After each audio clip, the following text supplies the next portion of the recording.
My name is Sam Wagner. I am the author of Malignant Self-Love, Narcissism Revisited. Narcissists are often vindictive. They stalk, they harass, they intimidate, and basically there are only two ways of coping with vindictive narcissists, either to frighten them or to lure them. Start with frightening them. Narcissists live in a constant state of repressed aggression, envy, hatred, and rage. They firmly believe that everyone else is precisely like them. As a result, they are paranoid, suspicious, scared, labil, and unpredictable. Frightening the narcissist is a powerful behavior modification tool. If sufficiently deterred, the narcissist promptly disengages, gives up everything he fought for, sometimes makes amends. To act effectively, one has to identify the vulnerabilities and susceptibilities of the narcissist, the chinks in his armor, and strike repeated, escalating blows at them until the narcissist lets go and vanishes. Example: if the narcissist has a secret, one should use this fact to threaten him. One should drop cryptic hints that there are mysterious witnesses to the events and recently revealed evidence. The narcissist has a very vivid imagination. Let his imagination do the work for you. The narcissist may have been involved in tax evasion, in malpractice, in child abuse, in infidelity and adultery.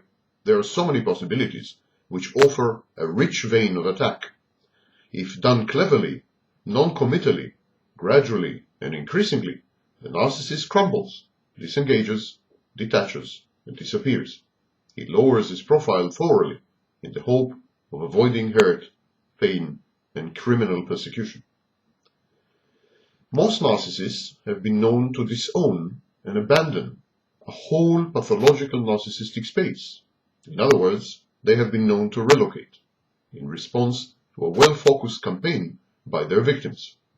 Thus, the narcissist may leave town, change his job, abandon the field of professional interest, and avoid friends and acquaintances, only to relieve the unrelenting pressure exerted on him by his victims. I repeat, most of the drama takes place in the paranoid mind of the narcissist. His imagination runs amok. He finds himself snarled by horrifying scenarios, pursued by the vilest certainties that form in his mind, in his fertile, febrile mind. The narcissist is his own worst persecutor or prosecutor.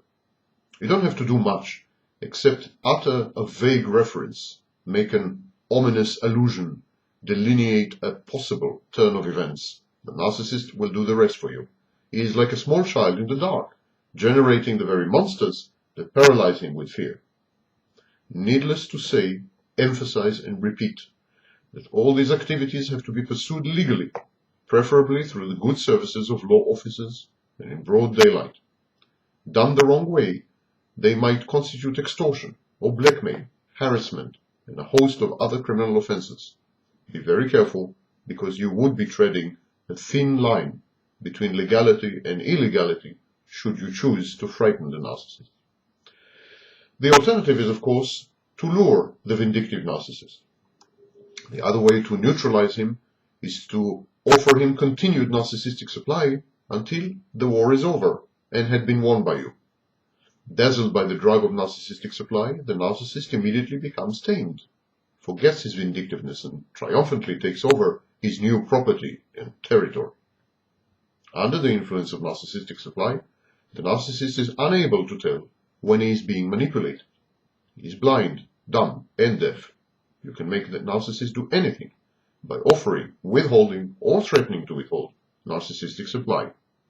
Adulation, admiration, attention, sex, or subservience are the tools, the weapons in your arsenal in coping with vindictive, dangerous stalkers and paranoids.